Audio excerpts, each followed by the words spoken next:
Wala kang silbi. Maricel, isang linta na walang ibang ginawa, kundi sumipsip sa dugo at pawis ng anak ko.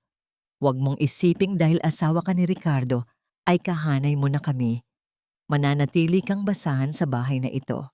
Ang boses ni Doña Remedios ay parang matatalim na bubog na humihiwa sa katahimikan ng mansyon. Sa sandaling iyon, ang kamera ng buhay ay dahan-dahang umatras upang ipakita ang kalunos-lunos na kalagayan ni Maricel.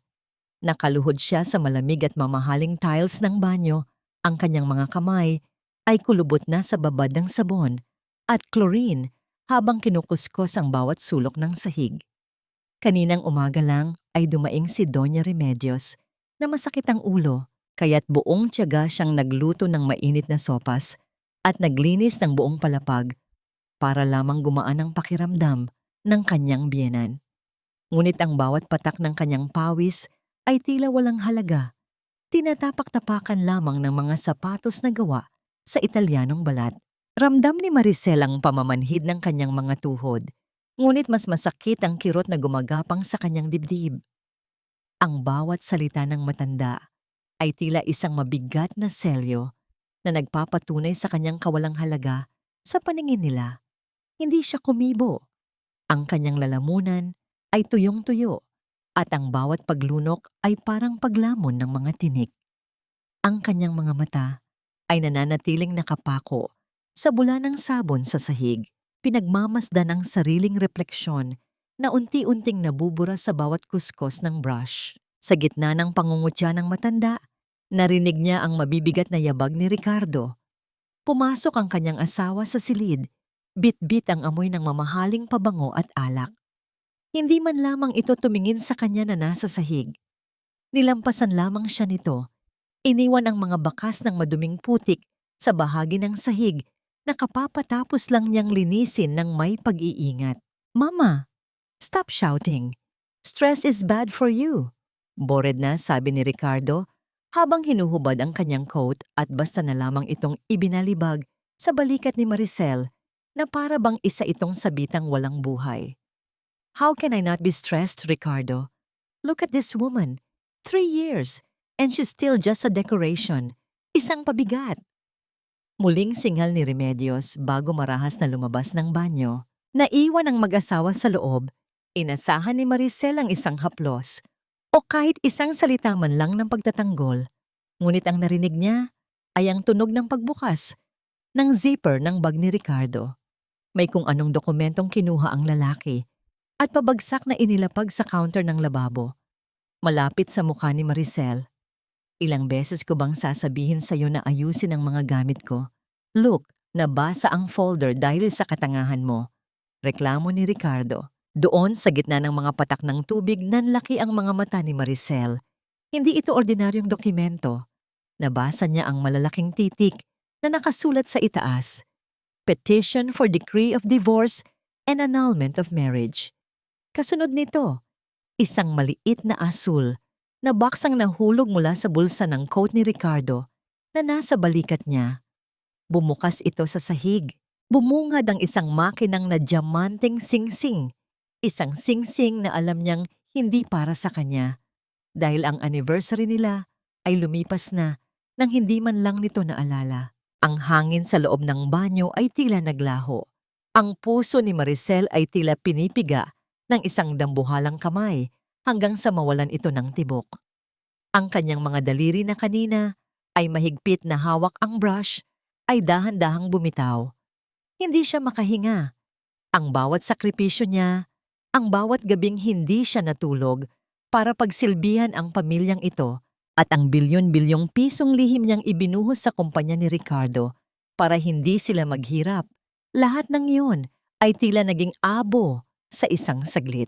Pinanood niya ang asawa na abalang nagtitipa sa cellphone, marahil ay kachat, ang babaeng pagbibigyan ng singsing na yon. Ang sakit ay hindi na naging luha. Ito ay naging isang malamig na apoy na gumagapang sa kanyang mga ugat. Sa gitna ng katahimikan, isang tanong ang paulit-ulit na umalingaw-ngaw sa kanyang isipan.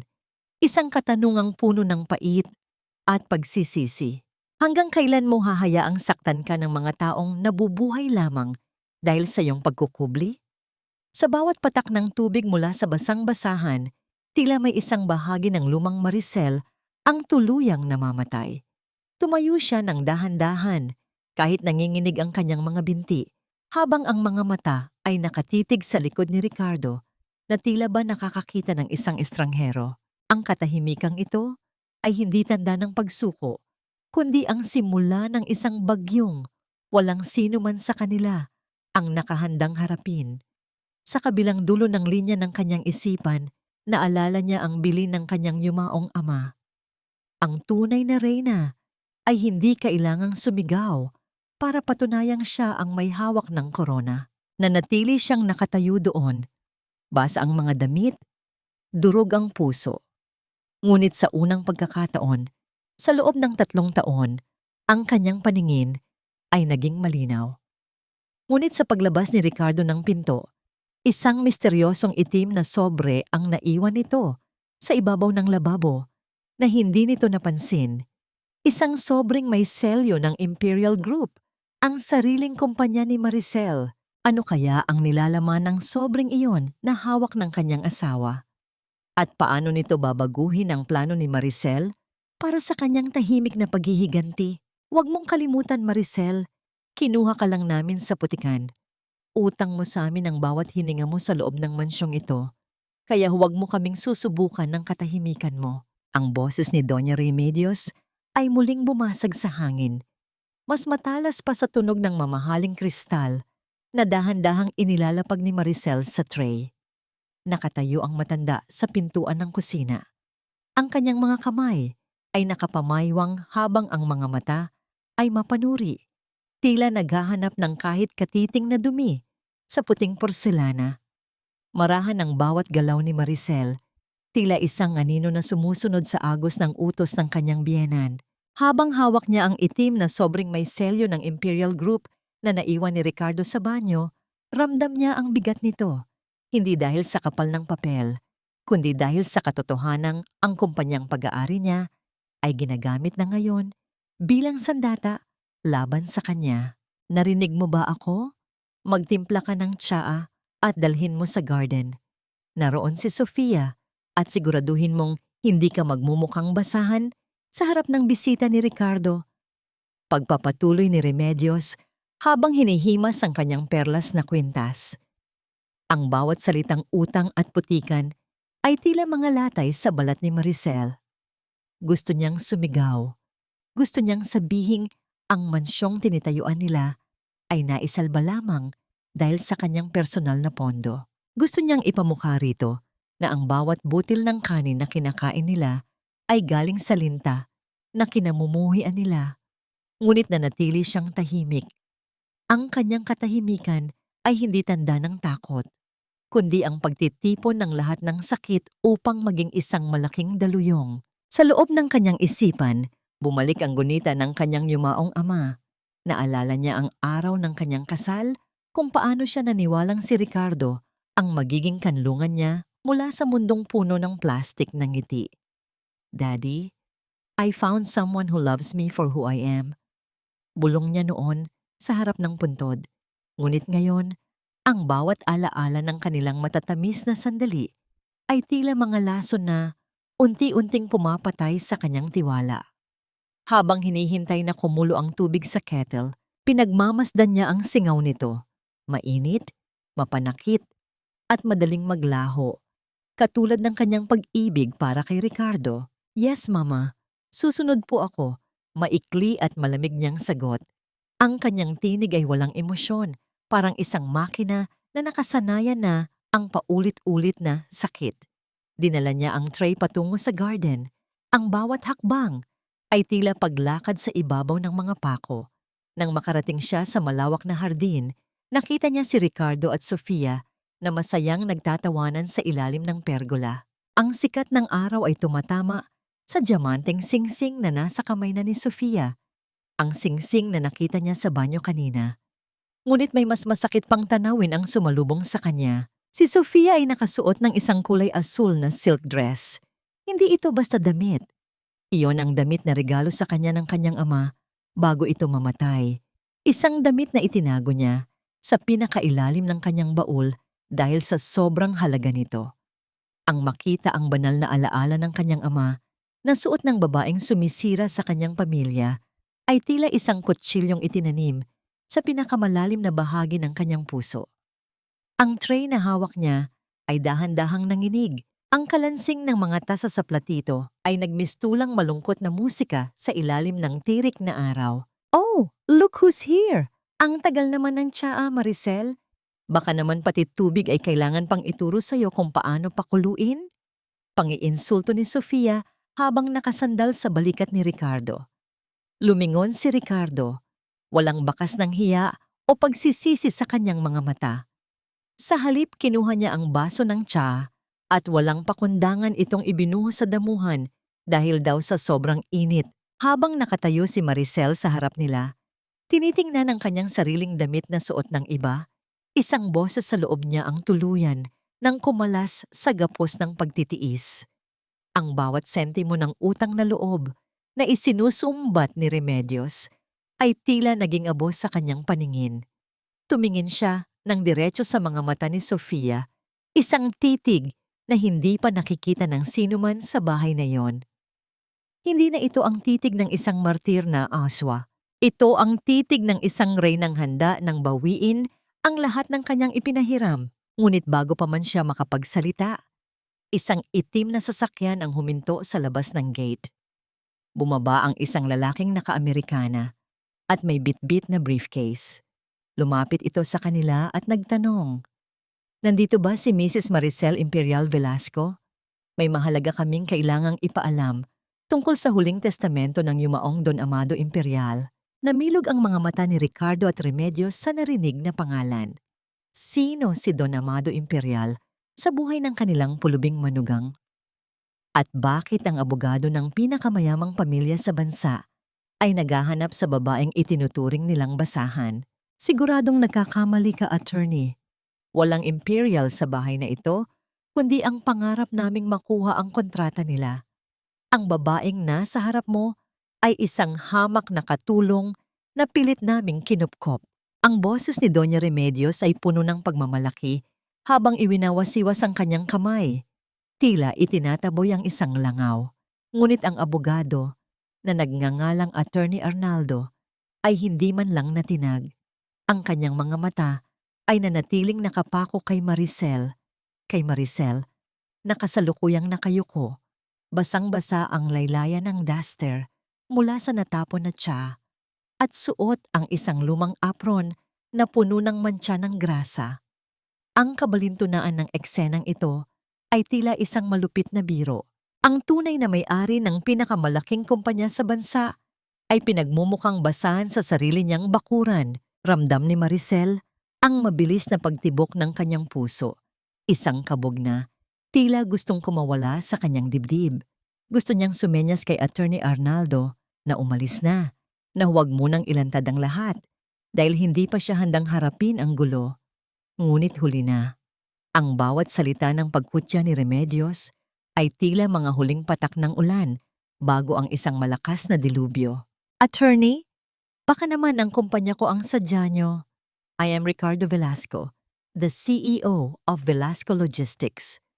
We've been waiting for a call from the Imperial Group regarding the investment. Singit ni Ricardo habang inaayos ang kanyang kurbata. Pilit na nagpapakitang gilas sa harap ng sikat na abogado.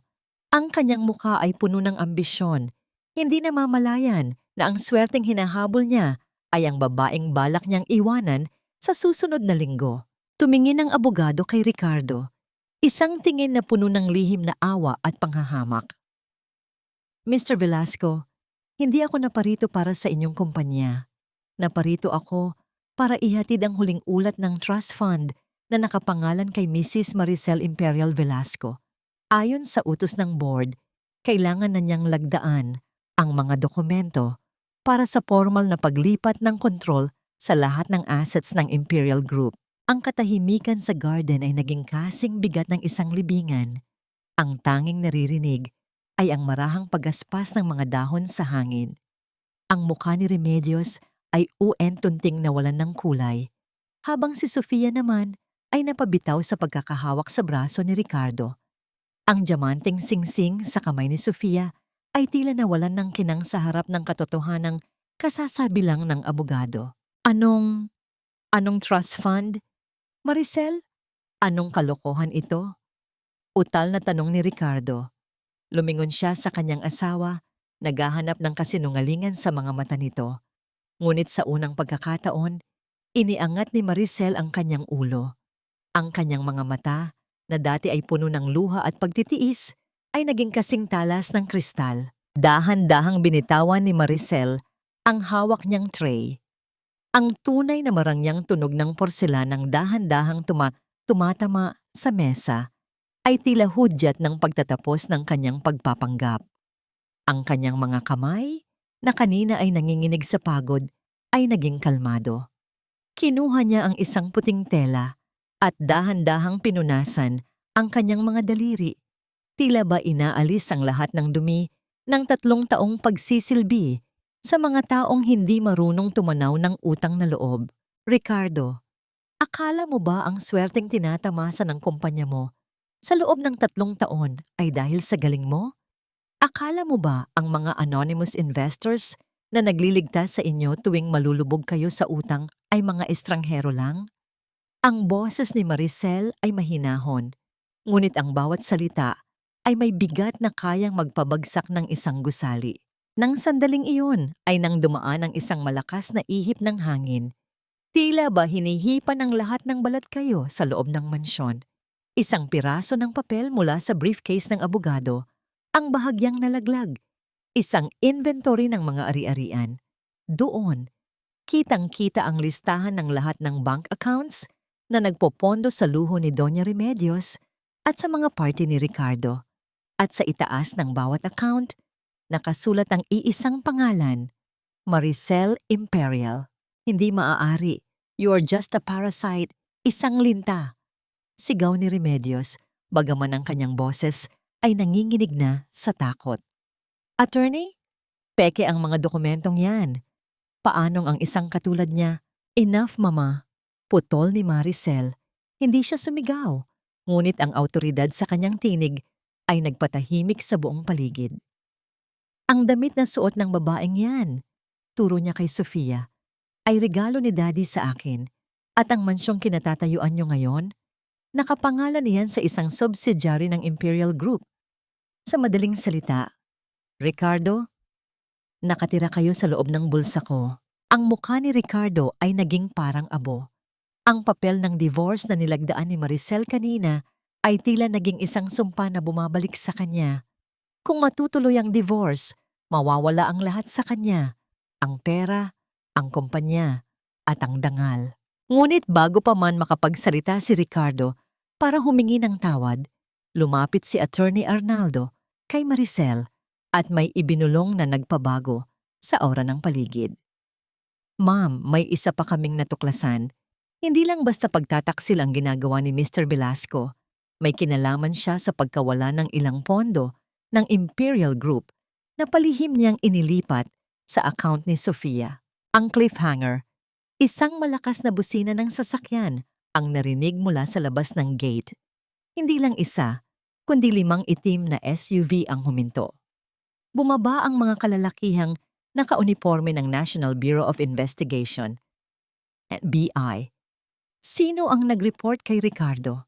At sa gitna ng kaguluhang ito, mapapanatili pa ba ni Maricel ang kanyang pagiging quiet queen o oras na para ipakita niya ang lupit ng isang imperial na nagalit? Hindi mo na ako kailangan, Ricardo. Dahil sa bawat segundong inilaan ko para mahalin ka, ninanakawan mo na pala ako ng buhay. Ang bulong na ito ni Maricel ay halos malunod sa biglang pagbuhos ng ulan. Ang langit, na kanina lang, ay tila nakikiramay sa init ng tensyon sa loob ng mansyon ay tuluyan ng bumagsak. Ang bawat patak ng tubig sa bubong ay lumilikha ng isang malungkot at mabigat na ritmo. Tila ba nagluluntian ang kalikasan sa pagtatapos ng isang huwad na pagsasama. Habang ang mga tauhan ng NBI ay nagsisimulang pumasok sa loob ng bahay para sa investigasyon, nanatili si Maricel na nakatayo sa gitna ng hardin. Hinayaan niyang mabasa ang kanyang buong katawan. Hinahayaan ang lamig ng ulan na pauwi ng hapdi ng mga salitang itinanim sa kanya ni Doña Remedios sa loob ng 3 taon. Ang bawat patak na gumugulong sa kanyang mukha ay tila humahalo sa mga luhang hindi na niya kayang pigilin.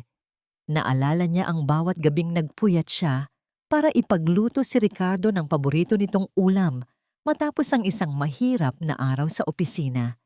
Isang opisina na siya rin ang nagbabayad ng renta.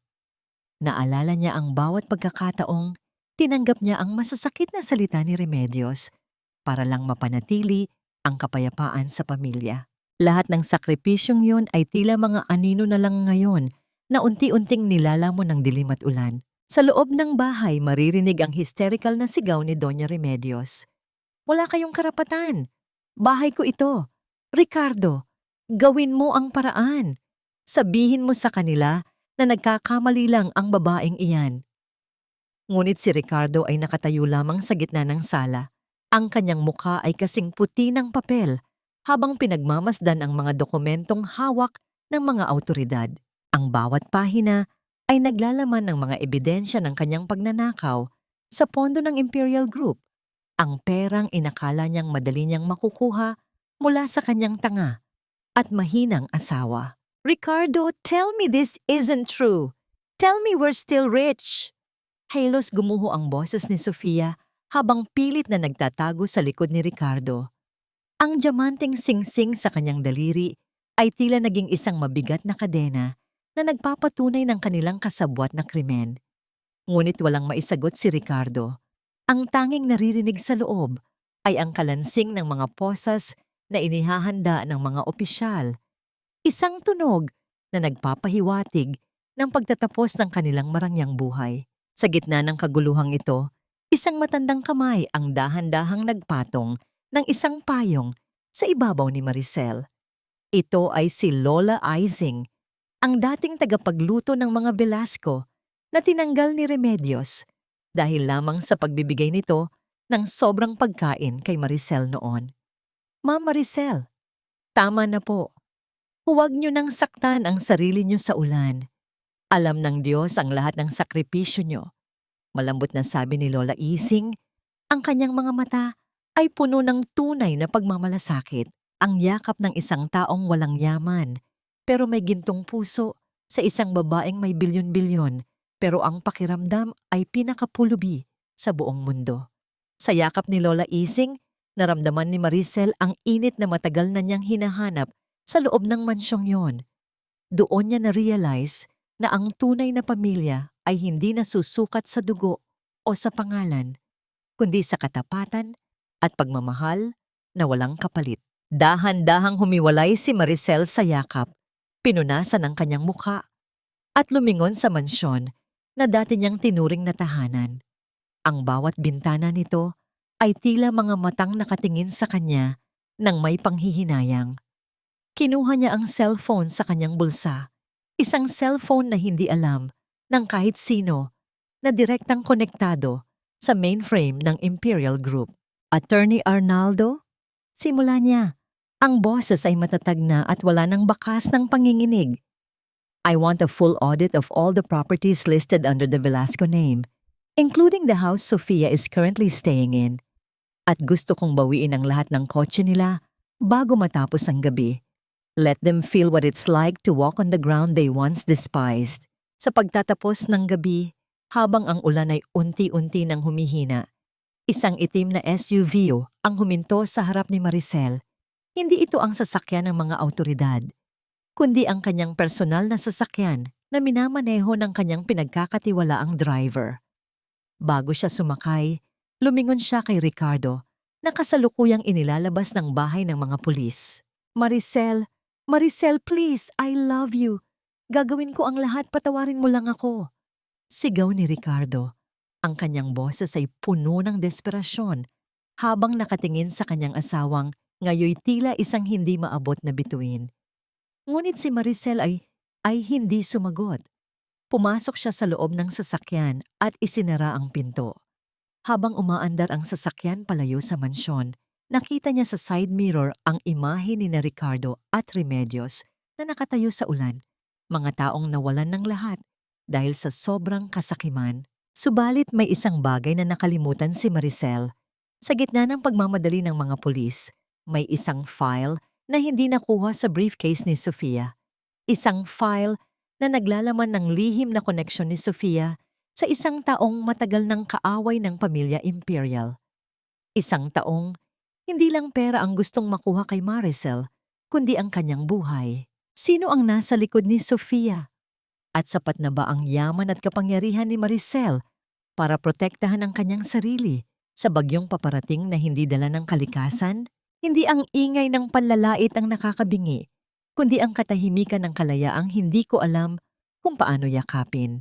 Ang bulong na ito ni Maricel ay tila naglaho sa loob ng malawak at marangyang penthouse na pag-aari niya sa gitna ng Makati.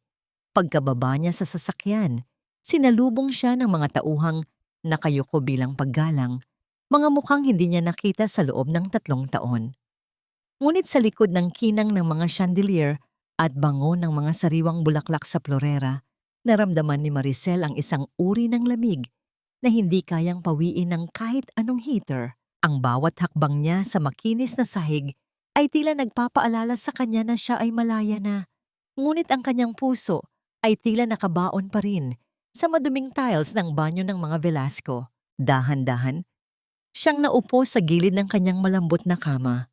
Inabot niya ang isang baso ng tubig, ngunit bago pa man ito makarating sa kanyang labi, napansin niya ang panginginig ng kanyang sariling mga daliri. Ang mapait na pagkilala sa katotohanang ang kanyang katawan ay sanay pa rin sa takot. Sanay pa rin siyang magmadali dahil baka magising si Remedios at hanapan siya ng kape. Sanay pa rin siyang mag-abang sa tunog ng sasakyan ni Ricardo para pagsilbihan ito. Ang pagiging queen ay isang titulong nakasulat sa papel. Ngunit sa loob niya, nararamdaman pa rin niya ang hapdi ng pagiging alipin. Ma'am, heto po ang kape niyo. Nilagyan ko ng kaunting gatas, gaya ng gusto niyo nung bata pa kayo. Malambot na sabi ni Attorney Arnaldo na pumasok sa silid. Hindi lang siya abogado. Siya ang tumayong pangalawang ama ni Maricel matapos mamatay si Don Amado. Salamat, Attorney. Kamusta? Kamusta sila? Mahinang tanong ni Maricel. Ang kanyang boses ay tila isang marupok na sinulid. Huminga ng malalim ang abogado. Gaya ng iniutos niyo, na-freeze na ang lahat ng accounts. Ang bahay na tinutuluyan nila ay nakandado na rin dahil sa utang sa buwis na hindi nila binayaran. Si Ricardo ay nasa loob pa rin ng interrogation room habang si Doña Remedios ay pansamantalang nakikituloy sa isang hamak na motel sa kanto. Hindi sila makapaniwala na ang bawat sentimong winaldas nila ay binabawi na sa kanila ng tadhana. Sa kabilang bahagi ng lungsod, sa loob ng isang madilim at masikip na motel room, hindi mapakali si Sofia. Habang ang ulan ay patuloy na humahampas sa bintana, mabilis niyang kinuha ang isang lumang cellphone mula sa kanyang secret compartment. Ang kanyang mga kamay ay nanginginig hindi dahil sa lamig, kundi dahil sa takot. Binuksan niya ang file na hindi nakuha ng mga pulis, isang lumang litrato ng ama ni Maricel, si Don Amado, na may kasamang isang lalaking may malaking peklat sa kanang kamay. Hello? Hindi na natuloy ang plano. Alam na niya ang lahat. Nakuha na ni Maricel ang control sa Imperial Group. Mabilis na sabi ni Sofia sa kabilang linya. Isang malamig at malalim na boses ang sumagot. Isang boses na tila nanggagaling sa kailaliman ng lupa. Huwag kang mag-alala, Sofia. Ang akala ni Maricel ay tapos na ang laban dahil nakuha niya ang pera. Hindi niya alam. Ang perang iyon ang siyang magiging mitya ng kanyang katapusan. Manatili ka lang dyan. Ako na ang tatapos sa sinimulan ng ama niya. Sino ang lalaking may peklat sa kamay? At anong lihim ang itinatago ni Don Amado na ngayon ay naglalagay kay Maricel sa mas malaking panganib kaysa sa pagtataksil ni Ricardo? Bumalik ang eksena kay Maricel sa penthouse. Tumayo siya at lumapit sa malaking bintana na nakaharap sa mga ilaw ng lungsod. Sa kanyang refleksyon sa salamin, nakita niya ang sarili. Hindi na bilang ang basang-basang babae sa ulan, kundi bilang isang babaeng may dalang pananagutan sa libu-libong empleyado. Ngunit sa gitna ng kanyang pagmamasid, may napansin siyang isang maliit na pulang ilaw mula sa gusali sa tapat. Isang laser point na dahan-dahang gumagapang sa kanyang dibdib, tumitigil sa mismong tapat ng kanyang puso. Akala mo ba tapos na tayo, Maricel? Nagsisimula pa lang ang tunay na impyerno mo. Ang korona mo ay gawa sa dugo at malapit na itong mabali. Ang boses ni Ricardo sa kabilang linya ng telepono ay tila isang kagat ng ahas. Malamig, makamandag, at puno ng puot. Kahit nasa loob siya ng selda, nahanap niya ang paraan upang iparamdam kay Maricel na hindi pa siya ligtas. Kasabay ng boses na yon, isang marahas na paghila ang naramdaman ni Maricel sa kanyang braso. Si Attorney Arnaldo, na may bilis na hindi akalain sa kanyang edad, ay binalibag siya patungo sa matigas na sahig, malayo sa malaking bintana ng penthouse. Ang baso ng tubig na hawak ni Maricel ay tumalsik, nagkapit-pit ang mga kristal sa sahig na tila mga luhang nagmula sa langit. Ang tunog ng pagtama ng porselana sa semento ay dahan-dahang humupa, pinalitan ng mabilis at malakas na kabog ng dibdib ni Maricel. Habang nakadapa siya sa malamig na sahig, nakita niya ang maliliit na hibla ng kanyang mamahaling carpet, isang carpet na binili niya upang madama ang kaginhawaan. Ngunit ngayon ay naging saksi sa kanyang panibagong takot. "Ma'am, huwag kayong gagalaw. Patayin ang lahat ng ilaw," sigaw ni Arnaldo sa mga security detail. Sa isang iglap, ang kaninay maningning na penthouse ay binalot ng pusikit na kadiliman. Tanging ang mga ilaw mula sa labas ng lungsod ang nagbibigay ng anino sa paligid. Mga aninong tila mga multo ng nakaraan na unti-unting lumalapit upang siya ay sakalin. Ang irony ng sitwasyon ay tila isang malupit na sampal. Sa loob ng 3 taon, tiniis ni Maricel ang bawat mura at sipa ni Remedios at Ricardo dahil sa akalang doon siya ligtas sa mga kaaway ng kanyang ama. Nagpakapulubi siya, nagpakaalipin, at hinayaang yurakan ang kanyang dangal para lamang magtago sa dilim. Ngayong suot na niya ang kanyang korona, ngayong hawak na niya ang kanyang yaman, ang panganib na tinakasan niya ay narito na naman. Mas matindi at mas malapit kaysa dati. Naramdaman ni Maricel ang panginginig ng kanyang buong katawan. Ang bawat bahagi ng kanyang balat ay tila tinutusok ng libu-libong karayom. Ang penthouse na ito, na dapat ay kanyang kuta, ay naging isang napakalaki at napakamahal na kulungan. Ang amoy ng mamahaling pabango sa silid ay naging kasula-sulasok. Tila amoy ng isang libingang pinalamutian ng mga sariwang bulaklak. "Attorney, si Ricardo," sabi niya. Alam niya kung sino ang pumatay kay Daddy. Bulong ni Maricel, ang kanyang tinig ay tila isang basag na plaka. Ang kanyang lalamunan ay sumisikip. Bawat paghinga ay isang pakikipaglaban sa hangin. Sa kabilang bahagi ng lungsod, sa isang abandonadong bodega, sa tabi ng maduming ilog, nakatayo si Sofia sa harap ng lalaking may malaking peklat sa kamay. Ang amoy ng kalawang at nabulok na basura ay nanunuot sa paligid. Ang lalaki ay dahan-dahang naglalakad paikot kay Sofia. Ang bawat hakbang nito ay lumilikha ng isang mabigat na tunog sa marupok na sahig na kahoy. "Nagawa mo ba ang iniutos ko?" Tanong ng lalaking may peklat. Kinuha nito ang isang lumang pocket watch, isang relo na pag-aari ni Don Amado Imperial. Hindi siya natamaan. Masyadong mabilis ang mga tauhan niya. Nanginginig na sagot ni Sofia.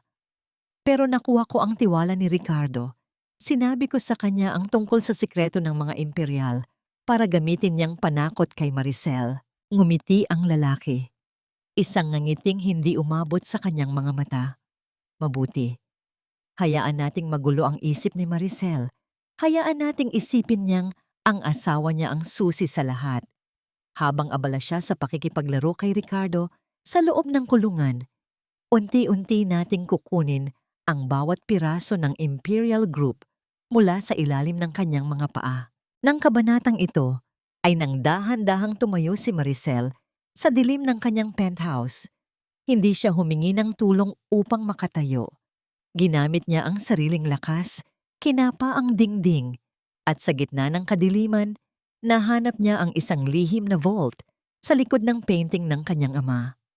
Sa loob nito, kinuha niya ang isang maliit na kwintas na may pendant na hugis korona, ang huling alaalang iniwan sa kanya bago ang trahedya. Sa sandaling iyon, ang takot sa kanyang mga mata ay napalitan ng isang mapanganib na uri ng determinasyon. Kung ang pagiging quiet queen ay hindi sapat upang protektahan siya, marahil ay oras na upang maging isang ruthless empress. Kinaumagahan, isang balita ang yumanig sa buong bansa. Si Doña Remedios Velasco, na pansamantalang nananatili sa isang motel, ay natagpuang nawawala. Ngunit may isang mensaheng iniwan sa salamin ng kanyang banyo, isinulat gamit ang matingkad na pulang lipstick. The debt of blood is never paid in cash. Sino ang kumuha kay Remedios? Ito ba ay utos ni Maricel para sa kanyang paghihiganti? O ang lalaking may peklat ay nagsisimula na ring linisin ang mga taong wala ng silbi sa kanyang plano?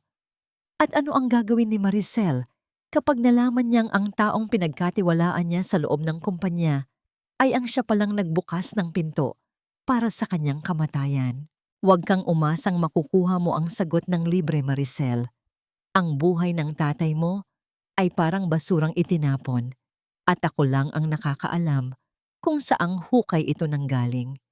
Kung gusto mong malaman ang katotohanan, ilabas mo ako rito.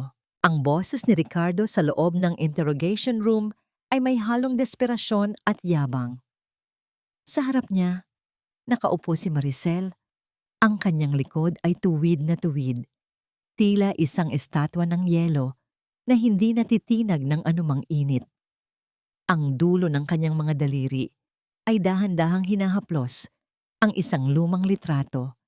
Isang litrato nilang dalawa noong araw ng kanilang anibersaryo kung saan siya ay nakasuot ng simpleng duster habang ipinagluluto ito ng paboritong adobo. Ang kislap ng pag-ibig sa kanyang mga mata noon ay napalitan na ngayon ng isang malalim at madilim na kawalan. Isang malupit na kabalintunaan ang eksenang ito. Naparito si Maricel na may bitbit na dokumento upang bawasan ang kaso ni Ricardo. Isang bahagi ng kanyang puso ang nagnanais pa ring magpakita ng awa dahil sa 3 taong pagsasama. Ngunit ang bawat salitang lumalabas sa bibig ng lalaki ay tila isang matalim na pako na itinatarak sa kanyang puso. Winawasak ang huling hibla ng kanyang pagtitimpi. Ang mula sa puso na balak niyang ibigay ay naging mula sa galit sa loob ng isang saglit. Naramdaman ni Maricel ang panunuyo ng kanyang lalamunan. Ang bawat paghinga niya ay tila may kasamang maliliit na bubog na sumusugat sa kanyang baga. Ang amoy ng disinfectants at lumang papel sa loob ng presinto ay tila sumasakal sa kanya. Pinapaalala sa kanya na ang lalaking nasa harap niya ay hindi ang tagapagtanggol na pinangarap niya, kundi ang anay na uent-unting umuubos sa kanyang pundasyon. You really are a monster, Ricardo. Mahina at nanginginig na sabi ni Maricel. Ang kanyang mga mata ay nananatiling nakapako sa asawa, pinagmamasdan ang bawat kurap nito. 3 taon. 3 taon akong nagbulag-bulagan. Inisip ko na baka pagod ka lang, baka kailangan mo lang ng oras, pero pati ang kamatayan ni Daddy, ginagamit mo para sa sarili mong kaligtasan. Tumawa si Ricardo, isang tawang walang katuwaan at puno ng pait. Mahal mo ako, di ba? Sabi mo noon, kahit anong mangyari, hindi mo ako iiwan. Bakit ngayon? Ikaw pa ang nagdiin sa akin sa NBI. If you want to be the queen, you have to pay the price. And the price is the truth about Don Amado. Nang kabanatang ito, ay nang dahan-dahang tumayo si Maricel at lumapit sa salamin ng silid. Nakita niya ang kanyang refleksyon, ang buhok na maayos ang pagkakaayos, ang suot na mamahaling itim na blusa, at ang kwintas na korona. Kinuha niya ang divorce papers mula sa kanyang bag at dahan-dahang pinunit ito sa harap ni Ricardo. Ang tunog ng papel na nahahati ay tila isang malakas na sigaw sa gitna ng katahimikan. Hindi kita ilalabas dito, Ricardo, sabi ni Maricel. Ang kanyang boses ay malamig pa sa gabi. Dahil ang katotohanan ay mahahanap ko rin nang wala ka. Pero ikaw, mabubulok ka rito habang pinapanood mong unti-unting nawawala ang lahat ng pinangarap mong makuha sa akin. Sa labas ng presinto, sinalubong siya ni Attorney Arnaldo na may dalang hindi magandang balita. Ma'am, natagpuan na namin ang sasakyang ginamit sa pagdukot kay Doña Remedios. Pero may nakita kaming kakaiba sa loob.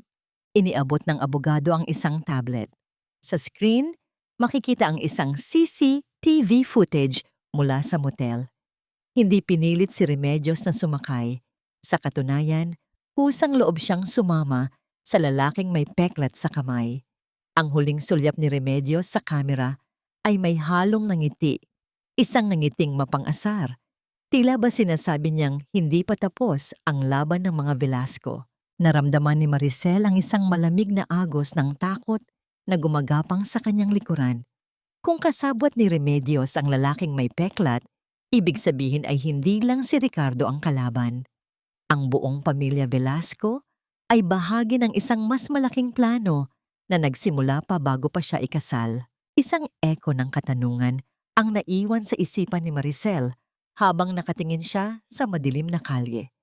Sino ba talaga ang pinakasalan ko? At gaano kalalim ang utang na dugo na kailangan kong bayaran para sa mga kasalanang hindi ko naman ginawa? Cliffhanger. Habang paandar ang sasakyan ni Maricel, isang hindi kilalang numero ang nag-send sa kanya ng isang video file. Binuksan niya ito at nanlaki ang kanyang mga mata. Ang video ay kuha sa loob ng kanyang sariling kwarto sa penthouse. Ilang minuto lang ang nakakalipas. May isang taong nakatayo sa tabi ng kanyang kama. Hawak ang litrato ng kanyang ama at dahan-dahan itong sinusunog.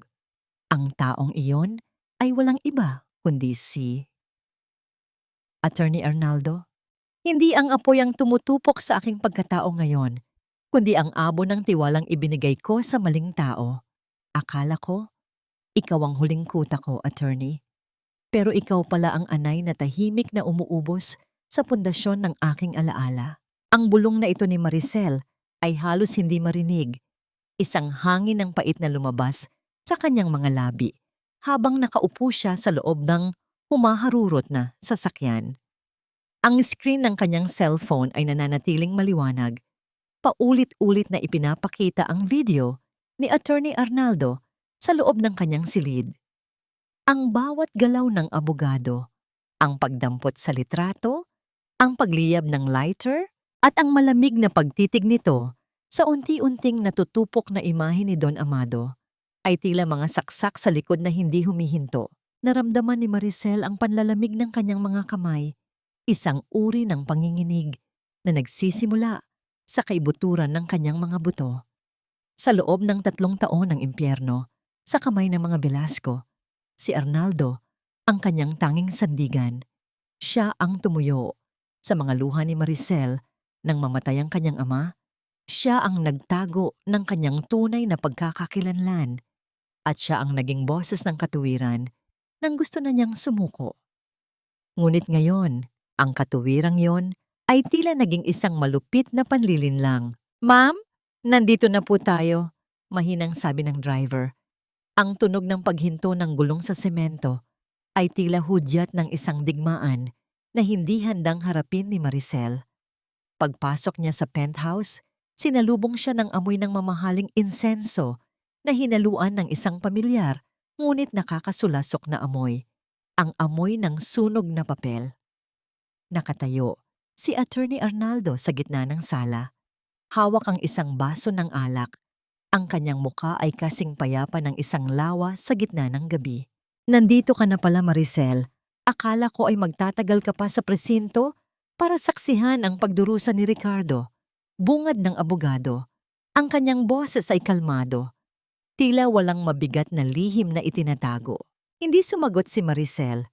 Dahan-dahan siyang naglakad patungo sa kanyang silid. Ang bawat hakbang niya ay tila paglalakad sa ibabaw ng marupok na kristal. Pagbukas ng pinto, Ang unang tumambad sa kanya ay ang isang maliit na tumpok ng kulay abong-abo sa ibabaw ng kanyang nightstand. Sa gitna ng mga abong yon, may isang maliit na bahagi ng litrato na hindi tuluyang natupok, ang kanang mata ng kanyang ama, na tila nakatingin sa kanya ng may babala. Ng kabanatang ito, dinampot ni Maricel ang maliit na piraso ng papel. Ang gasgas na gilid nito ay tumutusok sa kanyang balat.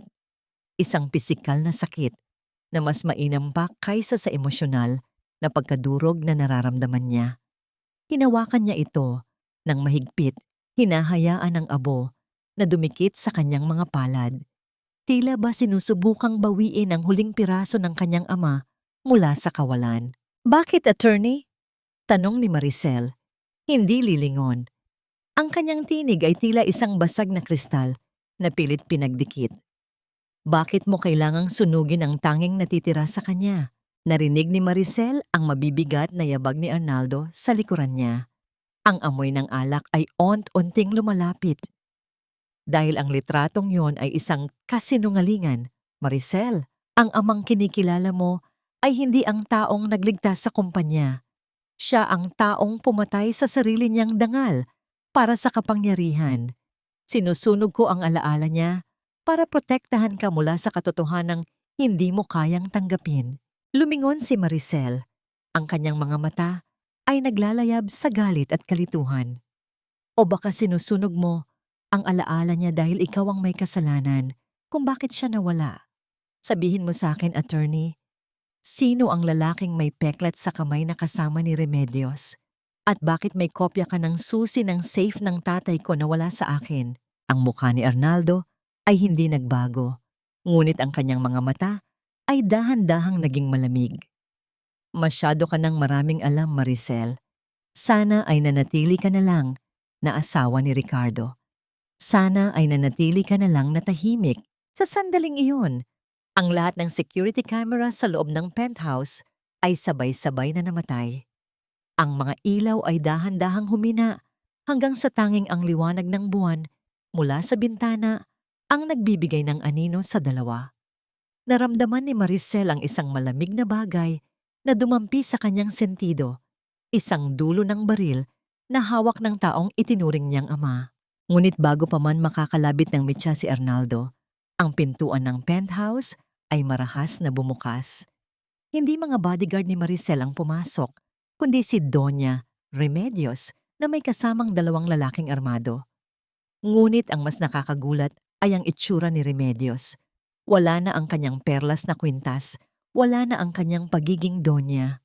Nakasuot siya ng isang itim na tactical suit at ang kanyang mga mata ay puno ng isang uri ng lupit na mas matindi pa sa nakita ni Maricel sa loob ng 3 taon. Bitawan mo ang baril, Arnaldo, utos ni Remedios. Ang boses ay puno ng awtoridad. Ang babaeng iyan ay akin. May utang pa siyang 3 taon ng paghihirap sa akin at hindi ko hahayaang tapusin mo siya ng ganoon kabilis. Cliffhanger. Sa gitna ng pagtutok ng baril ni na Arnaldo at Remedios, isang ikatlong boses ang narinig mula sa terrace. Isang boses na pamilyar kay Maricel. Isang boses na akala niya ay nabaon na sa limot. Tama na ang drama. Ibigay niyo sa akin ang code ng Imperial Vault o sabay-sabay kayong magiging abo sa penthouse na ito. Ang boses na yon ay kay Sofia. Pero bakit ang boses ni Sofia ay tila boses ng isang lalaki? 3 taon kang nauto ng isang peluka, kolorete, at mapanlinlang na boses, Maricel. Akala mo ba ay totoong may Sofia na umagaw sa asawa mo? Ako ang aninong ipinadala para bantayan ang bawat paghinga mo, habang ang mga Velasco ay abala sa pag-ubos ng yaman mo. Ang boses na lumabas sa mga labi ni Sofia, na ngayon ay nakatayo ng tuwid at wala na ang malambot na kilos ng isang babae, ay malalim, baritono, at puno ng panunuya. Dahan-dahang tinanggal nito ang peluka.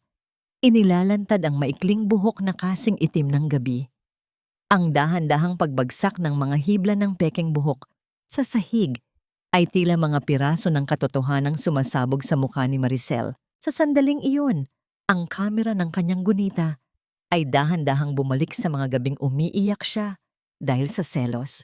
Naalala niya kung paano niya sinubukang maging mas maganda, mas masunurin at mas karapat-dapat para kay Ricardo dahil sa takot na masigit si Sofia. Ang bawat gabing hindi siya makatulog dahil sa isiping may ibang kayakap ang kanyang asawa ay isa palang sadyang dula, isang sadyang pagpapahirap sa kanyang kaisipan upang mawasak ang kanyang kumpiyansa sa sarili. Ang Sofia na kinamuhian niya ay hindi kailanman naging tao, kundi isang masining na pagkukunwari na binuo para sa kanyang pagbagsak. Naramdaman ni Maricel ang isang uri ng pagkahilo na tila ang buong penthouse ay umiikot. Ang kanyang lalamunan ay naging kasing sikip ng isang bitag. Ang bawat paghinga niya ay may kasamang lasa ng bakal at alikabok. Ang sakit na naramdaman niya noong malamang nagtataksilang asawa niya ay wala pa sa kalingkingan ng puot na nararamdaman niya ngayon. Ang puot na malamang ang buong buhay niya sa loob ng 3 taon ay isang script na isinulat ng mga taong nasa harap niya. Ricardo, alam ba niya? Mahinang tanong ni Maricel. Ang kanyang boses ay tila isang marupok na kristal na pilit na pinagdikit ng luha. Tumawa si Remedios. Ang tawa nito ay walang halong emosyon. Tila tunog ng mga tuyong dahon na nayayapakan. Ang anak ko, si Ricardo ay isang kasangkapan lang, Maricel. Isang mahinang lalaking madaling silawin sa pera. Binayaran ko siya para pakasalan ka. Binayaran ko siya para saktan ka. Pero kahit siya, hindi niya alam ang tunay na pagkakakilanlan ni Sofia. Ang lahat ay mga tauhan lang sa dula ng aking kapatid. Ang kapatid mo, ang lalaking may peklat. Dugtong ni Maricel. Ang kanyang diwa ay iunti-unting nagbubuklod-buklod sa gitna ng kaguluhan. Ng kabanatang ito, ang marahang paghawak ni Maricel sa kanyang wedding ring. Tiningnan niya ang gintong bilog na nasa kanyang daliri, ang simbolo ng kanyang sumpa ng katapatan. Sa isang marahas, ngunit tahimik na kilos, hinugot niya ito at dahan-dahang ibinagsak sa sahig. Ang tunog ng gintong tumatama sa marmol ay tila isang tuldok sa mahabang pangungusap ng kanyang paghihirap. Hindi na ito isang singsing. Ito ay naging isang malamig na piraso ng bakal na wala ng kahulugan. Attorney Arnaldo, Remedios at ikaw, kung sino ka man, sabi ni Maricel. Ang kanyang boses ay naging matatag, ang panginginig ay napalitan ng isang mapanganib na kalmado. Nandito kayo para sa Imperial Vault, pero nakalimutan niyo ang isang bagay. Ang vault ay hindi nabubuksan ng code o ng susi. Nabubuksan ito ng isang bagay na wala sa inyong lahat. Nagkatinginan ang 3 kontrabida. Ang tensyon sa pagitan ni Arnaldo at Remedios ay tila isang kuryenteng handang sumabog. Sa gitna ng kanilang pag-aalinlangan, dahan-dahang lumapit si Maricel sa dulo ng teres. Ang hangin sa itaas ng Makati ay marahas na humahampas sa kanyang buhok.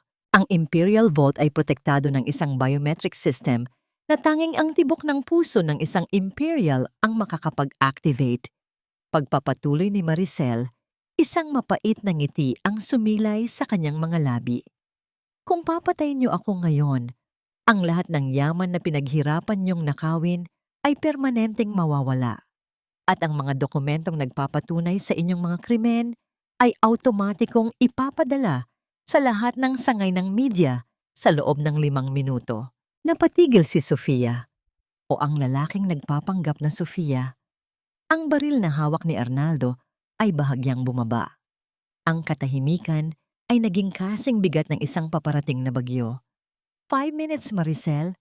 Sa tingin mo ba ay ganun kami kadaling takutin? Singhal ni Remedios, bagaman may bakas na ng kaba sa kanyang mga mata. Subukan niyo ako, hamon ni Maricel. 3 taon niyo akong ginawang alipin. 3 taon niyo akong ninakawan ng dangal. Sa tingin niyo ba ay natatakot pa akong mamatay?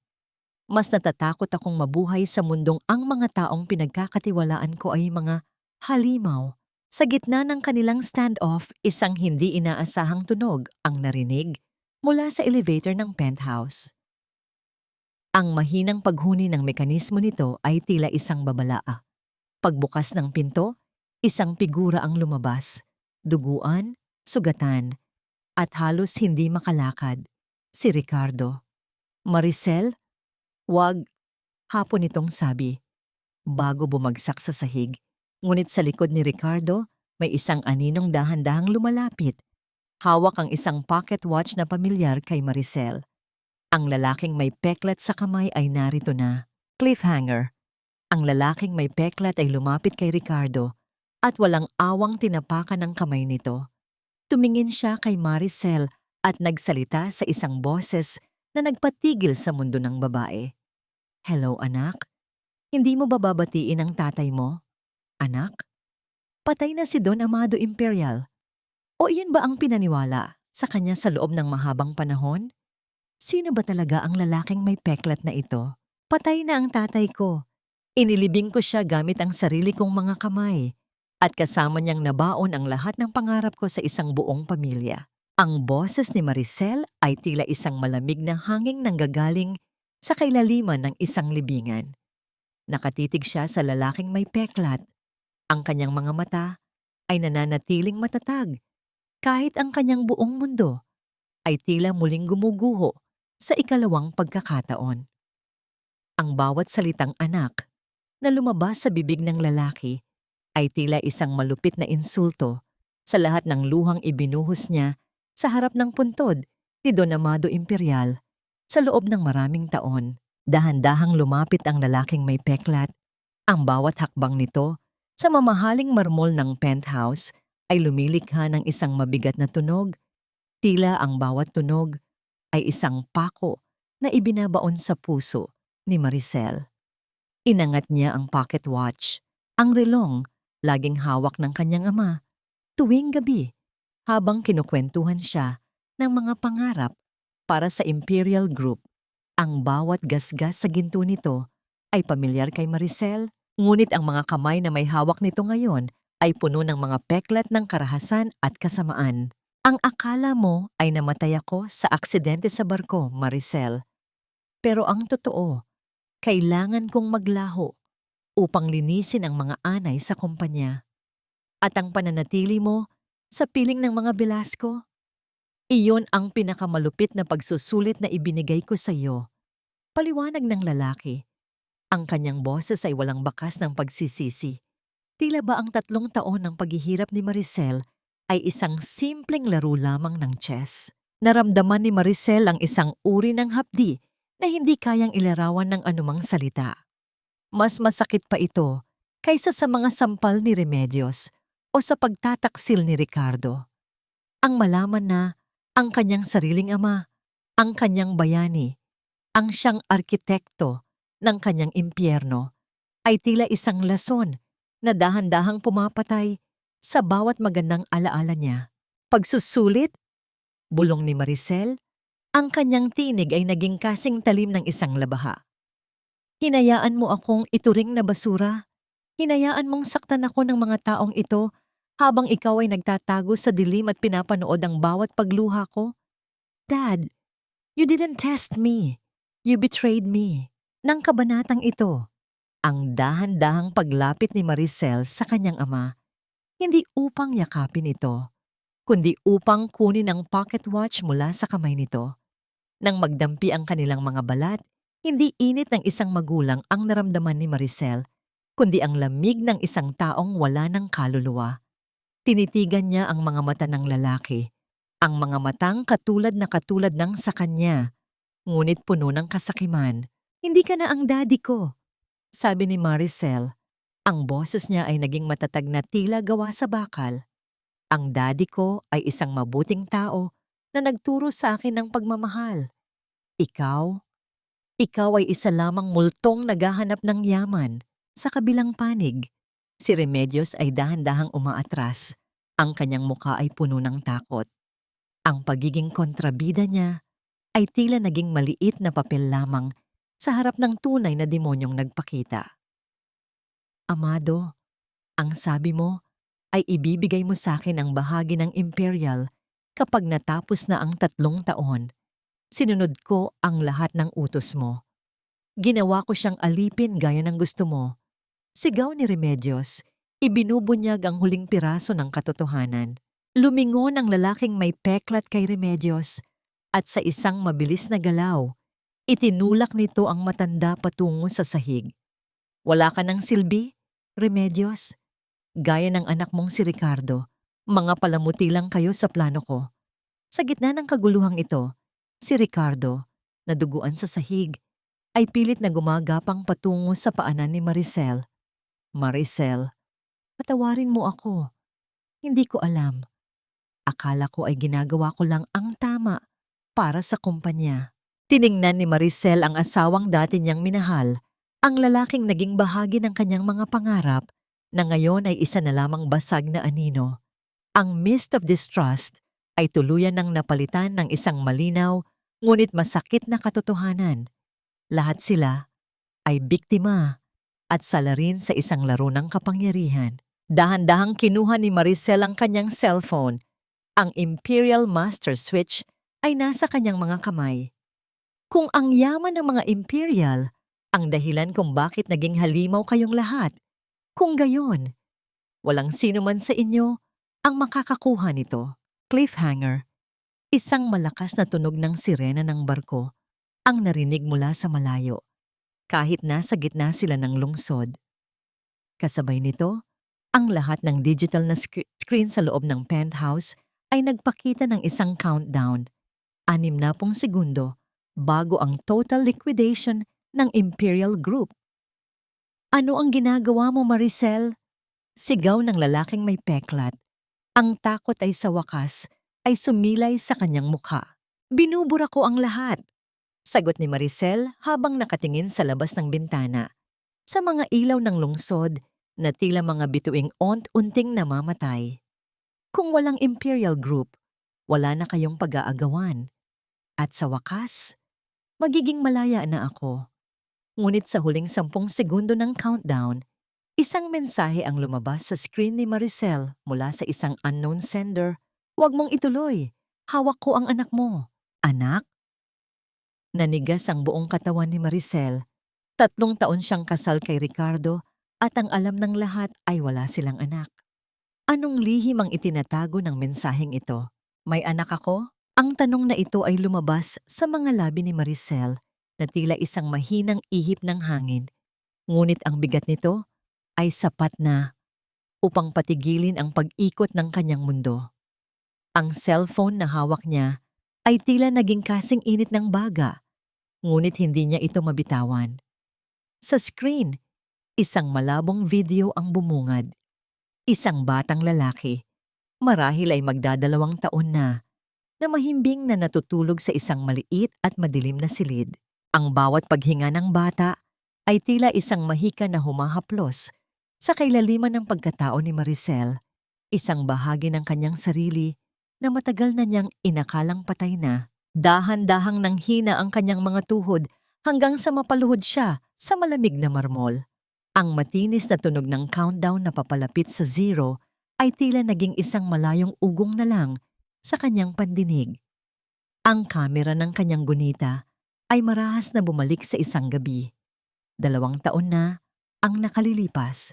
Ang gabing nagising siya sa isang ospital, duguan at nanghihina, at sinabihan ni Remedios na namatay ang kanyang sanggol dahil sa stress at kapabayaan. Sa loob ng 2 taon, dinala niya ang bigat ng pagkamatay ng anak na hindi man lang niya nayakap. Sa loob ng 2 taon, bawat gabi ay dinadalaw siya ng imahe ng isang munting anghel na inakala niyang nabaon na sa limot. Naramdaman ni Maricel ang isang uri ng hapdi na tila binibiyak ang kanyang dibdib sa dalawa. Ang kanyang lalamunan ay sumikip. Bawat paglunok ay tila paglamon ng mga piraso ng basag na salamin. Ang kanyang mga kamay ay nanginginig ng hindi kontrolado. Ang bawat daliri ay tila nawalan ng lakas na hawakan. Ang kapangyarihang kanina lang ay handa niyang bitawan. Nasaan siya? Nasaan ang anak ko? Ang sigaw ni Maricel ay hindi na nanggaling sa kanyang lalamunan, kundi sa pinakamalalim na hukay ng kanyang pagdurusa. Inangat niya ang kanyang paningin sa kanyang ama, kay Amado, na ngayon ay nakatayo lamang ng may malamig na ngiti sa mga labi. Tumawa si Remedios, isang tawang puno ng tagumpay at lason, habang dahan-dahang tumatayo mula sa sahig. Akala mo ba ay ganoon kami katanga, Maricel? Nahahayaan naming mawala ang kaisa-isang alas namin laban sa'yo? Ang batang iyan. Ang batang yan ang dahilan kung bakit kailangan mong sumunod. Ako mismo ang kumuha sa kanya mula sa nurse noong gabi ng aksidente mo. Sinabi ko sa'yo na patay na siya para mawalan ka ng pag-asang lumaban. Ang marahang pagpikit ni Maricel habang pilit na inaalala ang bawat pintig ng puso ng kanyang sanggol noong nasa sinapupunan pa niya ito. Sa gitna ng kaguluhan, idinampi niya ang kanyang mga palad sa kanyang tiyan. Tila ba sinusubukang kumonekta sa batang nasa video. Ang sakit ng pagtataksil ay napalitan ng isang mapanganib at dakilang pagmamahal ng isang ina. Sa sandaling iyon, hindi na siya ang quiet queen ng Imperial Group. Siya ay isang sugatang leon na handang pumatay para sa kanyang anak. Stop the countdown, Maricel, now. Utos ni Amado, ang boses ay puno ng awtoridad. Ibigay mo sa akin ang code at ibabalik ko sa iyo ang bata. Isang palitan lang, ang yaman ng mga Imperial para sa buhay ng apo ko. Sa huling 3 segundo ng countdown, mabilis na iginalaw ni Maricel ang kanyang mga daliri sa screen. Ang matinis na tunog ng pagkansela ay umalingaw-ngaw sa buong penthouse. Kasunod ng biglang pagbabalik ng lahat ng ilaw. Ang panganib ng pagbagsak ng kumpanya ay panandaliang nawala.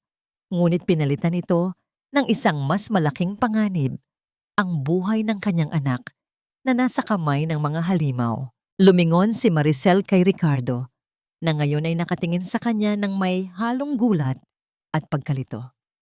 Ricardo, alam mo ba ito? Alam mo bang buhay ang anak natin? Umiling si Ricardo. Ang kanyang mga mata ay napuno ng luha. Hindi. Maricel, maniwala ka. Ang sabi ni Mama, ang sabi niya ay hindi na humihinga ang bata. Ngunit bago pa makapagsalita muli si Ricardo, isang malakas na tunog ng pagbukas ng pinto ang narinig mula sa likuran. Isang grupo ng mga armadong lalaki na hindi suot ang uniforme ng kumpanya o ng mga pulis ang pumasok. Pinangunahan sila ng isang lalaking nakasuit, ngunit may suot na maskara. Masyado kayong maingay, sabi ng lalaking nakamaskara. Ang boses ay binago ng isang electronic distorter. Ang bata ay wala sa inyong lahat. Ang bata ay nasa akin. Napatigil ang lahat. Maging si Amado at Remedios ay nagmukhang mga bata sa harap ng bagong dating na ito. Ang lalaking nakamaskara ay lumapit kay Maricel at iniabot ang isang maliit na sapatos ng sanggol. Isang asul na sapatos na may burda ng pangalang Gabriel. Kung gusto niyo ang bata, sumunod kayo sa akin. Pagpapatuloy ng estranghero. Pero isa lang ang pwedeng pumasok sa sasakyan. Maricel, ikaw lang. Cliffhanger. Habang naglalakad si Maricel patungo sa elevator, kasunod ng misteryosong lalaki, lumingon siya sa huling pagkakataon sa kanyang ama, sa kanyang asawa, at sa kanyang biyenan. Ngunit sa pagpikit ng pinto ng elevator, nakita niya si Attorney Arnaldo na dahan-dahang iniangat ang kanyang baril patungo sa likod ng lalaking nakamaskara. Sino ang lalaking nakamaskara na may hawak kay Gabriel? At itutuloy ba ni Arnaldo ang kanyang pagtataksil? O may mas malalim pa siyang papel sa larong ito ng buhay? Kaya't kamatayan, ang bawat segundong wala ka sa piling ko, Gabriel, ay isang habambuhay na parusa na hindi ko alam kung paano tatapusin. Isang pirasong tela lang itong sapatos mo, pero bakit parang ito ang pinakamabigat na pasaning binuhat ko sa buong buhay ko? Ang bulong na ito ni Maricel ay halos malunod sa loob ng mabilis at madilim na sasakyan. Nakaupo siya sa likuran, mahigpit na nakahawak sa maliit na asul na sapatos habang ang kanyang mga daliri ay dahan-dahang hinahaplos ang borda ng pangalan ng kanyang anak. Sa labas, ang mga ilaw ng lungsod ay mabilis na naglalaho. Nagiging malabong mga guhit ng liwanag na tila mga alaalang pilit na binubura ng pagkakataon. Ang lamig ng aircon sa loob ng sasakyan ay nanunuot sa kanyang balat, ngunit ang mas matinding lamig ay nagmumula sa katotohanang ang taong nasa tabi niya ay ang siyang humahawak sa hininga ng kanyang kinabukasan. Ang irony ng eksenang ito ay tila isang malupit na biro ng tadhana. Sa loob ng 3 taon, ang tanging hinangad ni Maricel ay ang magkaroon ng pamilyang ituturing siyang tao. Ngayong nalaman niyang buhay ang kanyang anak, hindi siya sa isang nursery o sa isang masayang tahanan papunta, kundi sa isang hindi kilalang lugar, dala ang bilyon-bilyong halaga ng Imperial Group bilang pantubos. Ang kapangyarihang inakala niyang magliligtas sa kanya ay siya rin palang magiging dahilan kung bakit nasa panganib ang kanyang sanggol. Naramdaman ni Maricel ang uwent-unting pagguho ng kanyang kalooban. Ang kanyang lalamunan ay naging kasing tuyo ng disyerto at ang bawat paglunok ay parang paglamon ng mga piraso ng yelo na bumabara sa kanyang hininga. Ang kanyang mga kamay, na dati ay matatag na humahawak sa mga dokumento ng kumpanya, ay nanginginig na ngayon sa bawat paggalaw ng sasakyan. Ang munting sapatos ni Gabriel ay idiniin niya sa kanyang dibdib, sinusubukang hanapin ang amoy ng isang sanggol na hindi niya man lang nabihisan. Huwag kang matakot, Maricel. Ang bata ay ligtas hanggat marunong kang sumunod sa mga kondisyon. Sabi ng lalaking nakamaskara, ang boses ay nananatiling walang emosyon. Dahan-dahan itong inilabas ang isang tablet at ipinakita ang live feed.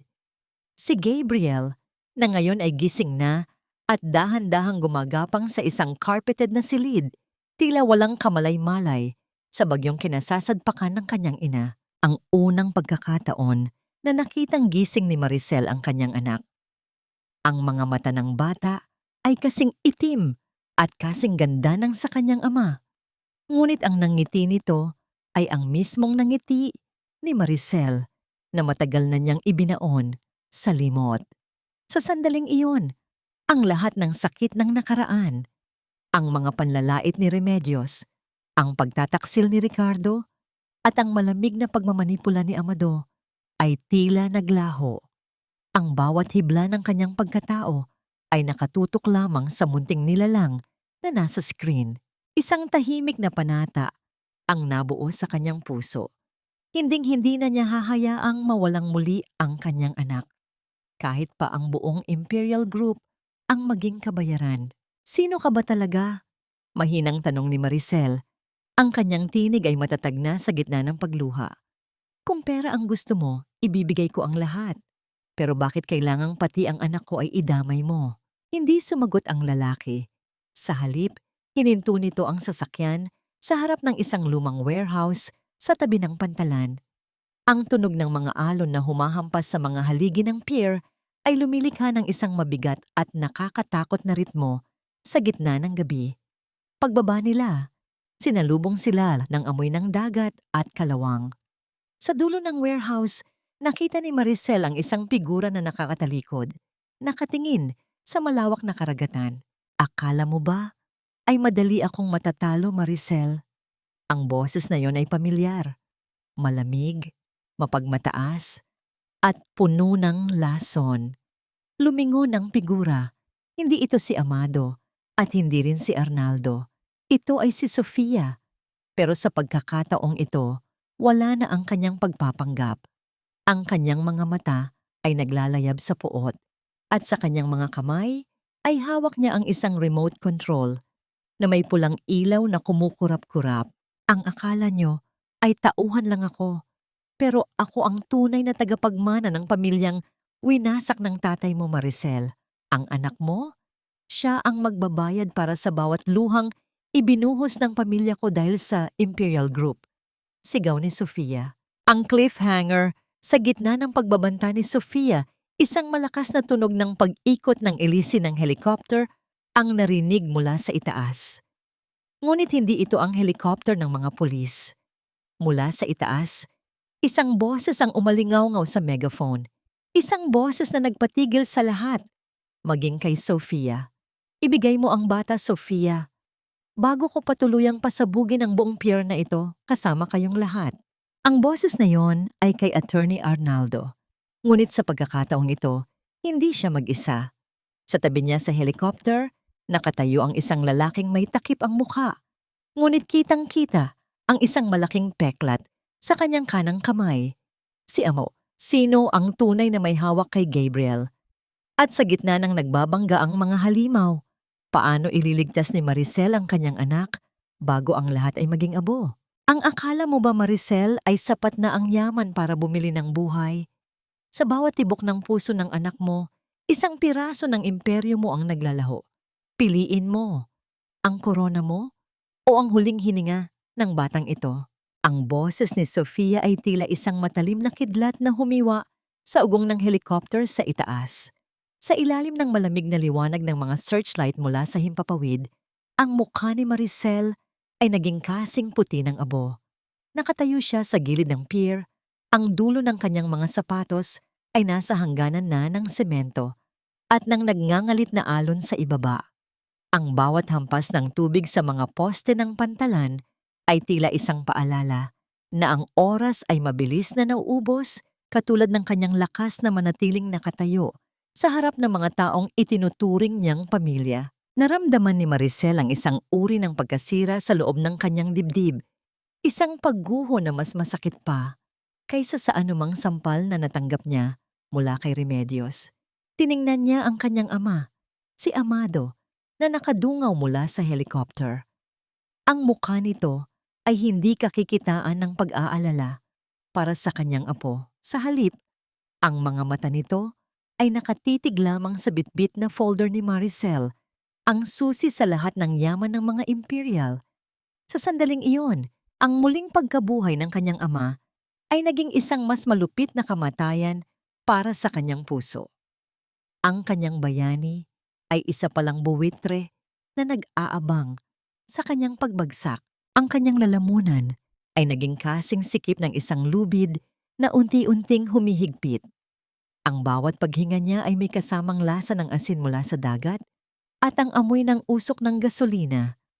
Ang kanyang mga kamay ay nanginginig, hindi dahil sa takot para sa sariling buhay, kundi dahil sa imahe ni Gabriel na umiiyak na sa loob ng warehouse, isang tunog na kahit malayo ay tila dumudurog sa bawat hibla ng kanyang pagkatao. Sofia, nakikiusap ako.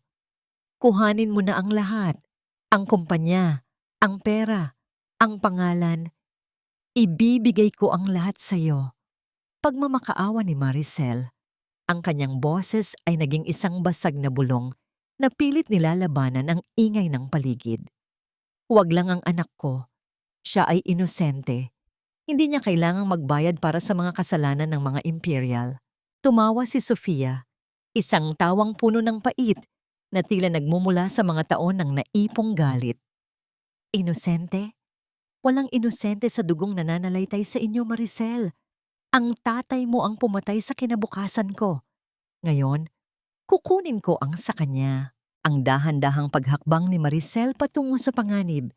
Hindi niya tiningnan ang baril ni Sofia at hindi rin siya tumingala sa helicopter ni Amado. Ang kanyang buong atensyon ay nasa pintuan ng warehouse kung nasaan ang kanyang anak.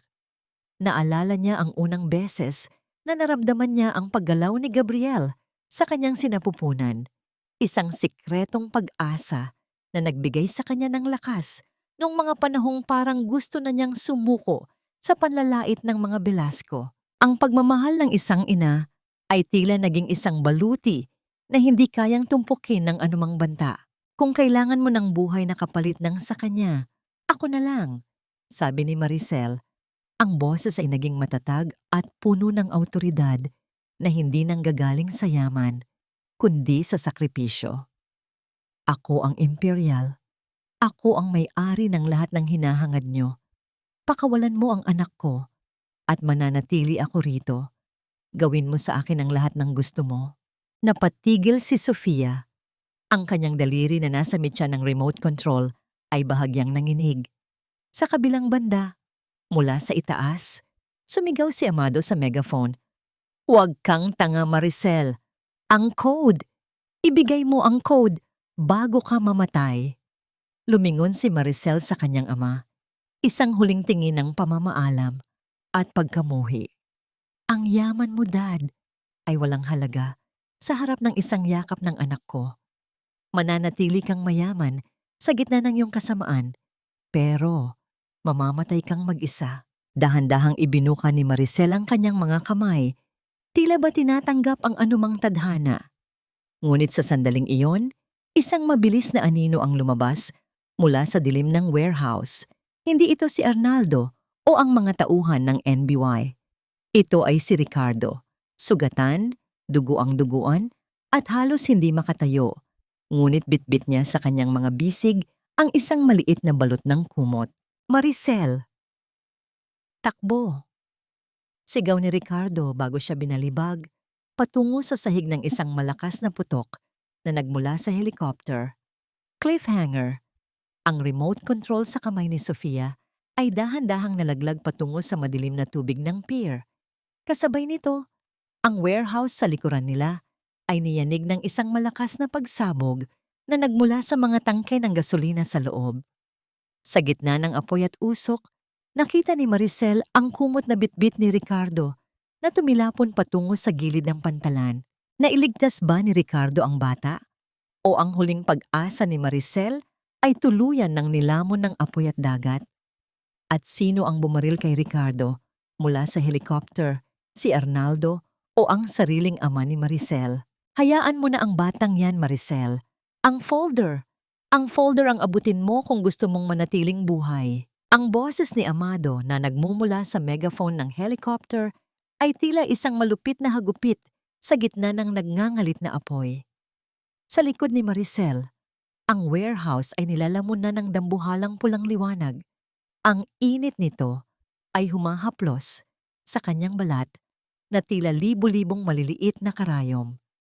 Ngunit sa harap niya, sa mismong gilid ng semento, kung saan ang dagat ay humahampas ng marahas, naroon ang asul na kumot, ang kumot na bitbit ni Ricardo bago ang pagsabog.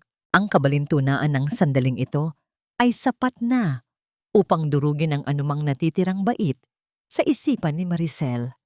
Ang kanyang sariling ama, ang lalaking nagbigay sa kanya ng pangalan, ay nag-uutos na hayaan ang sarili nitong apo kapalit ng isang folder na puno ng mga numero at pirma. Habang si Ricardo, ang lalaking nagnakaw sa kanyang dangal at nagtaksil sa kanyang tiwala, ay nakahandusay ngayon sa gitna ng usok, ginamit ang sariling katawan bilang panangga sa pagsabog para lamang mailigtas ang anak na dati ay hindi niya kinilala. Naramdaman ni Maricel ang panunuyo ng kanyang lalamunan. Ang bawat paghinga niya ay puno ng mapait na amoy ng sunog na goma at alat ng dagat. Ang kanyang mga kamay ay puno ng uling at gasgas mula sa paggapang, ngunit hindi niya nararamdaman ang hapdi. Ang tanging naririnig niya ay ang sarili niyang pintig ng puso na tila nakikipag-unahan sa bilis ng pag-ikot ng ilisi sa itaas. "Ricardo!" Ang sigaw ni Maricel ay halos hindi lumabas sa kanyang bibig. Isang basag na tinig na puno ng pagsisisi at pag-asa. Dahan-dahan niyang inabot ang asul na kumot. Ang bawat sentimetro ng pag-abot niya ay tila isang habambuhay na paghihintay. Nang mahawakan niya ang tela, naramdaman niya ang init. Hindi init ng apoy, kundi ang init ng isang maliit at buhay na katawan. Sa loob ng kumot, si Gabriel ay tahimik. Ang kanyang mga mata ay pikit na pikit habang mahigpit na nakakapit sa kanyang maliit na kamao. Buhay siya. Ang kanyang munting dibdib ay dahan-dahang tumataas at bumababa. Isang himala sa gitna ng impyerno. Ang unang pagkakataon na naramdaman ni Maricel ang bigat ng kanyang anak sa kanyang mga bisig. Sa gitna ng kaguluhan, ng ingay ng helicopter, at ng nagbabagsakang mga bahagi ng warehouse, idiniin ni Maricel ang kanyang muka sa munting noo ni Gabriel. Ang amoy ng sanggol, amoy ng gatas at pulbos, na hinaluan ng usok ay tila isang angkla na nagpapanatili sa kanya sa lupa. Doon niya naramdaman ang tunay na kahulugan ng pagiging isang imperial. Hindi ito tungkol sa yaman, kundi sa lakas na protektahan ang buhay na nagmula sa kanya. "I'm here, Gabriel. Mommy's here." Bulong ni Maricel, ang kanyang mga luha ay pumapatak sa pisngi ng bata. Hinuhugasan ang kaunting uling na dumikit doon. "Arnaldo, barilin mo na. Kunin mo ang folder." Muling sigaw ni Amado mula sa itaas. Ngunit sa itaas ng helicopter, isang kakaibang pangyayari ang naganap. Ang baril na hawak ni Attorney Arnaldo ay hindi itinuro kay Maricel. Dahan-dahan itong lumingon at itinutok sa sentido ni Amado Imperial. "Maling tao ang pinagkatiwalaan mo, Amado," malamig na sabi ni Arnaldo. "Hindi ako tauhan mo. Ako ang tagapangalaga ng huling habilin ni Don Amado. Ang tunay na Don Amado na pinatay mo 3 taon na ang nakalilipas upang makuha ang kanyang mukha at pagkakakilanlan sa pamamagitan ng plastic surgery." Ang mundong ginagalawan ni Maricel ay tila muling tumigil. Ang lalaking may peklat, ang lalaking inakala niyang ama niya, ay isang impostor, isang kapatid, o isang kaaway na nagpanggap na si Don Amado. Sa baba, si Sofia ay dahan-dahang tumayo. Hawak ang isang baril. Ang kanyang mga mata ay nakatitig kay Maricel nang may halong baliw na galit. "Kung hindi mapapa sa akin ang yaman, walang makakakuha nito. Sabay-sabay tayong mamatay." Cliffhanger. Habang hihilahin na ni Sofia ang mitya ng kanyang baril, isang kamay ang humawak sa kanyang paa mula sa sahig. Si Ricardo, na may huling lakas, ay pilit na hinila ang babae patungo sa nagbabagsakang bahagi ng pier. Sa isang iglap, ang bahagi ng semento kung nasaan si Sofia at Ricardo ay dahan-dahang gumuho patungo sa madilim at malalim na tubig. "Maricel, alagaan mo ang anak natin." Ang huling bulong ni Ricardo bago siya tuluyang nilamon ng kadiliman ng dagat kasama si Sofia. Naiwan si Maricel na nakaluhod sa gilid ng gumuhong pier, yakap-yakap si Gabriel. Sa itaas, ang helicopter ay nagsisimulang mawala ng kontrol dahil sa pakikipagbuno ni Arnaldo at ng impostor na si Amado. Sino ang tunay na nakaligtas sa dagat? At sa pagbagsak ng helicopter sa hindi kalayuan, sapat na ba ang lakas ni Maricel upang harapin ang katotohanang ang buong buhay niya ay binuo ng mga kasinungalingan ng isang pekeng ama? Ang pinakamahirap na bahagi ng paggising mula sa isang bangungot ay ang pagtanggap na ang mga sugat na natamo mo sa dilim ay mananatiling pilat sa iyong balat habang buhay.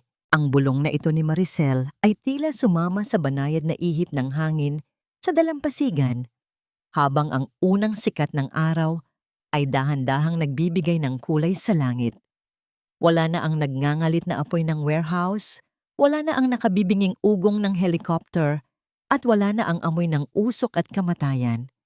Ang tanging naririnig na lamang ay ang mahinahong paghampas ng mga alon sa pampang, isang tunog na tila naglilinis sa lahat ng dumi at hapdi ng nakaraan. Sa kanyang mga bisig, mahimbing na natutulog si Gabriel. Ang maliit na mukha nito ay payapang-payapa sa ilalim ng init ng bagong umaga. Dahan-dahang naupo si Maricel sa buhanginan. Ang kanyang mamahaling damit ay sira-sira na at puno ng mantsa. Ngunit wala na siyang pakialam. Tiningnan niya ang malawak na dagat, ang lugar kung saan huling nakita ang anino ni Ricardo. Nang sandaling ito ay ang dahan-dahang pag-agos ng luha ni Maricel. Hindi dahil sa galit, kundi dahil sa isang uri ng pagpapatawad na hindi niya akalaing kaya niyang ibigay. Sa huling sandali, pinili ni Ricardo na maging isang ama at asawa, kahit na ang kabayaran ay ang sarili nitong buhay. Ang lalaking naging mitya ng kanyang paghihirap ay siya ring naging tulay upang mailigtas ang kanilang anak. "Salamat, Ricardo," mahina niyang sambit. Ang bawat salita ay tila pagpapalaya sa isang mabigat na kadenang 3 taon niyang dinala. "Para sa huling pagkakataon, naging bayani ka sa mga mata ko." Sa di kalayuan, natagpuan ng mga awtoridad ang bumagsak na helicopter sa mababaw na bahagi ng dagat. Si Attorney Arnaldo ay nakaligtas, bagaman sugatan, habang ang impostor na nagpanggap na si Don Amado ay natagpuang wala ng buhay sa gitna ng mga nagkapit-pit na bakal. Ang katotohanan ay unti-unti nang lumalabas. Ang tunay na Don Amado ay matagal nang pinaslang ng kanyang sariling kapatid upang makuha ang imperyo. At si Maricel ay ginamit lamang bilang isang pawn sa isang madugong laro. Ngunit ngayon, ang laro ay tapos na. Ang mga anino ay naglaho na sa ilalim ng liwanag. Makalipas ang ilang linggo, nakatayo si Maricel sa harap ng salamin sa pinakamataas na palapag ng Imperial Group Headquarters. Hindi na siya ang babaeng nakaduster at may hawak na basahan. Nakasuot siya ng isang simpleng asul na suit. Ang kanyang buhok ay maayos na nakapusod at sa kanyang mga mata ay makikita ang isang uri ng tatag na tila hindi na kailanman mababasag. Ngunit sa likod ng kanyang pagiging CEO, nananatili ang pusong marunong lumingon sa mga taong tunay na nagmahal sa kanya. Pumasok sa opisina si Lola Ising, bit-bit ang isang baso ng mainit na tsokolate. Ma'am Maricel, handa na po ang mga dokumento para sa foundation na ipapangalan niyo kay Gabriel. At ang mga Velasco? Ang balita ay nasa probinsya na si Doña Remedios, namumuhay sa isang maliit na kubo, mag-isa, at walang kahit isang kusing. Isang mapait na ngiti ang sumilay sa mga labi ni Maricel. Ang karma ay hindi laging dumarating na may kasamang malakas na pagsabog. Minsan, ito ay dumarating sa anyo ng isang tahimik at malungkot na pagtanda sa gitna ng kawalan. Ang bawat panlalait at pagmamalupit na ginawa ni Remedios ay bumalik sa kanya sa anyo ng isang nakabibinging katahimikan. Salamat, Lola Ising. Kayo na po ang bahala kay Gabriel sa nursery dito sa opisina. Gusto kong malapit lang siya sa akin. Tugon ni Maricel. Ang kanyang boses ay puno ng lambing. Lumapit si Maricel sa bintana at tumingin sa ibaba, sa mga tao at sasakyang tila maliliit na langgam. Doon niya na-realize na ang tunay na kapangyarihan ay hindi nasusukat sa dami ng assets o sa taas ng gusali. Ang tunay na yaman ay ang pagkakataong yakapin ang iyong anak nang walang takot, ang matulog sa gabi nang may malinis na konsensya, at ang kakayahang bumangon mula sa sarili mong abo. Ang kabanatang ito ay nagtatapos sa pagpasok ng isang bagong tauhan, isang lalaking may dalang mga bulaklak, si Attorney Arnaldo, na ngayon ay gumagaling na mula sa kanyang mga sugat. Maricel, ang legal na paglilinis sa pangalan ng iyong ama ay tapos na. Malinis na ang Imperial Group. Ano na ang susunod na plano ng ating reyna? Huminga ng malalim si Maricel, hinawakan ng kwintas na may pendant na korona at ngumiti ng tunay sa unang pagkakataon. Ang plano? Ang mabuhay ng payapa, attorney. Ang maging isang ina na hinding-hindi tatalikuran ng kanyang anak, anuman ang mangyari. Ngunit sa gitna ng kanilang pag-uusap, isang tawag ang natanggap ni Maricel mula sa Coast Guard. Ma'am, may natagpuan kaming isang lalaki sa pampang ng isang liblib na isla sa malayo.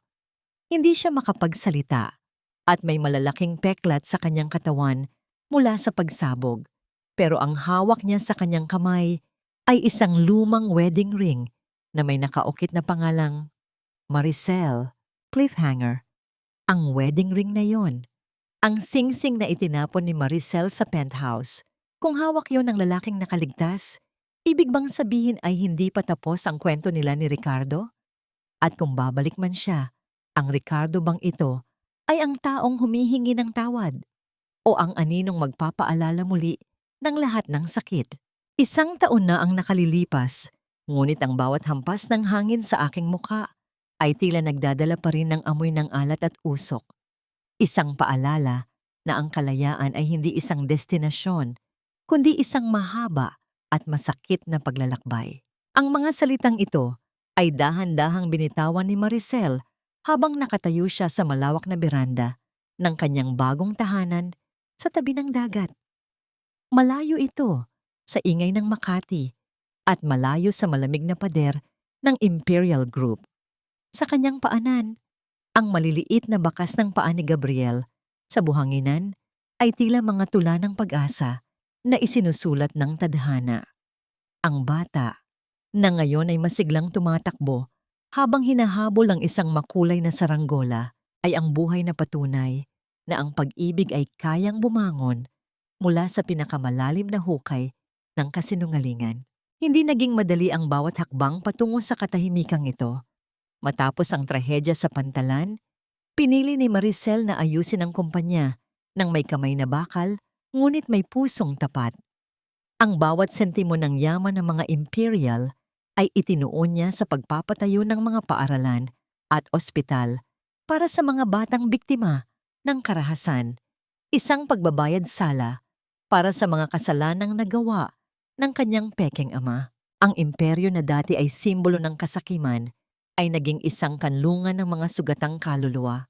Tinanaw ni Maricel ang asul na abot tanaw. Isang buwan na ang nakalilipas nang lihim siyang bumisita sa isang liblib na isla sa malayo, ang lugar kung saan natagpuan ang lalaking may wedding ring. Mula sa malayo, sa loob ng isang simpleng bangka, nakita niya ang lalaking iyon. Si Ricardo. Ngunit wala na ang mapagmataas na mukha ng CEO. Wala na ang galit sa mga mata ng lalaking nagnakaw ng kanyang dangal. Ang lalaking nakita niya ay isang simpleng mangingisda. Ang kanyang balat ay sunog sa araw at ang kanyang mga mata ay tila payapang-payapa habang nakikipaglaro sa mga bata sa pampang. Hindi na lumapit si Maricel. Hindi na niya hiniling na maalala siya nito. Ang amnesia ni Ricardo ay tila isang regalo mula sa langit. Isang pagkakataon para sa lalaki na maging isang bagong tao at isang pagkakataon para kay Maricel na tuluyang bumitaw. Iniwan niya ang wedding ring sa isang maliit na altar sa tabi ng dagat at tumalikod nang walang lingo-lingo. Ang pagpapatawad ay hindi laging nangangahulugan ng muling pagsasama. Minsan, ang pinakamataas na uri ng patawad ay ang pagbibigay ng kalayaan sa isa't isa na mabuhay sa magkaibang mundo. Samantala, sa isang malayong baryo, si Doña Remedios ay nanatiling bilanggo ng kanyang sariling alaala. Sa loob ng kanyang maliit at maputik na kubo, yakap-yakap niya ang isang lumang porselanang tasa na nakuha niya mula sa basurahan, ang tanging alaala ng kanyang marangyang nakaraan. Walang lumalapit sa kanya, walang bumibisita, at ang kanyang mga sigaw ng pagmamalaki ay nilalamon lamang ng katahimikan ng gabi. Ang kanyang parusa ay hindi ang kahirapan, kundi ang mabuhay sa isang mundong walang sino mang nakikinig sa kanyang mga kasinungalingan. Ang dahan-dahang paglapit ni Gabriel kay Maricel at ang pagkapit ng muniting kamay nito sa kanyang daliri. Inangat ni Maricel ang kanyang anak at idiniin sa kanyang puso. Ang tibok ng puso ni Gabriel ay tila isang orasan na nagsasabing ang lahat ng hapdi ay lumipas na. "Mommy, look! The kite is so high!" Masayang sigaw ng bata. Yes, Gabriel, katulad natin ang saranggola ay kailangang lumaban sa hangin para makalipad. Pero ngayon, hawak na natin ang tali. Tayo na ang may-ari ng ating langit. Sagot ni Maricel. Ang kanyang boses ay puno ng kapayapaan na hindi mabibili ng bilyon-bilyon. Ang kwento ng Quiet Queen ay hindi nagtatapos sa isang korona, kundi sa isang simpleng buhay. Natutunan ni Maricel na ang tunay na kapangyarihan ay hindi ang kakayahang durugin ang iyong mga kaaway, kundi ang lakas na buuin ang iyong sarili matapos kang durugin ng iba. Ang kanyang paglalakbay mula sa isang martir na asawa patungo sa isang mapagmahal na ina at matatag na lider ay isang paalala na sa likod ng bawat madilim na gabi, may isang umagang naghihintay para sa mga taong marunong maghintay at magmahal ng tapat. Sa huling sulyap ni Maricel, sa papalubog na araw, isang ngiti ang sumilay sa kanyang mga labi. Malaya na siya, malaya na sila. At sa wakas, ang tahimik na reyna ay natagpuan na Ang kanyang tunay na kaharian, isang kahariang binuo ng pag-asa, pagpapakumbaba, at wagas na pagmamahal.